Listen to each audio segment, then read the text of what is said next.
बहुत अद्भुत दृश्य आप लोग के सामने है। यह एक त्योहार है और है ही 5 वर्ष का महापर्व है। यह वोट देना अपना अधिकार है, नया सरकार बनाना।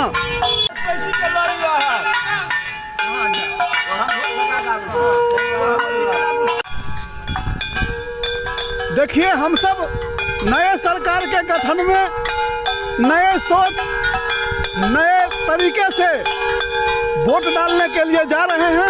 अभी हम लोग जगदम्बा मंदिर के प्रांगण में उपस्थित हैं। मैया रानी को प्रणाम करके वोट डालने का कार्यक्रम शुरू करेंगे।